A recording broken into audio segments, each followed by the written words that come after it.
Hanap mo ba ang masasarap na pagkaing matitikman mo lang sa pamosong hawker center sa bansang Singapore?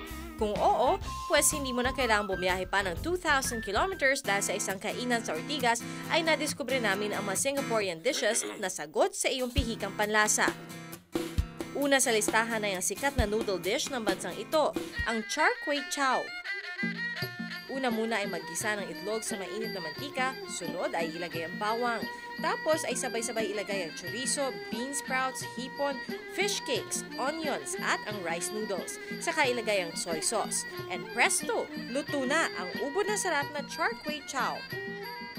Sunod naman ang pinagmamalaki nilang luto sa alimango na finger licking sa sarap, ang Singaporean sweet chili crab. Madali lang itong lutuin. Ibuhos ang chicken stock, ilagay ang crab hanggang sa maluto tapos iset aside. Sa paggawa naman ng sauce nito, una munang ilagay ang chili paste. Batihan ng itlog, pakuluin tapos ay lagyan ng cornstarch para lumapot. At sa loob lamang ng 10 minuto, pwede na itong kainin. Kung sikat sa ating bansa ang adobo, sa bansang Singapore naman, Hainanese chicken rice. Para lutuin ang oriental dish na ito, ang isang buong manok ay pinakukuluan sa tubig na may bawang, sibuyas at luya. Kadalasan itong pinapares sa kanilang oriental cooked rice. When you say chili crab, you say chicken rice, immediately reminds you of Singapore. It's really iconic, national. It's almost like the national dish of Singapore.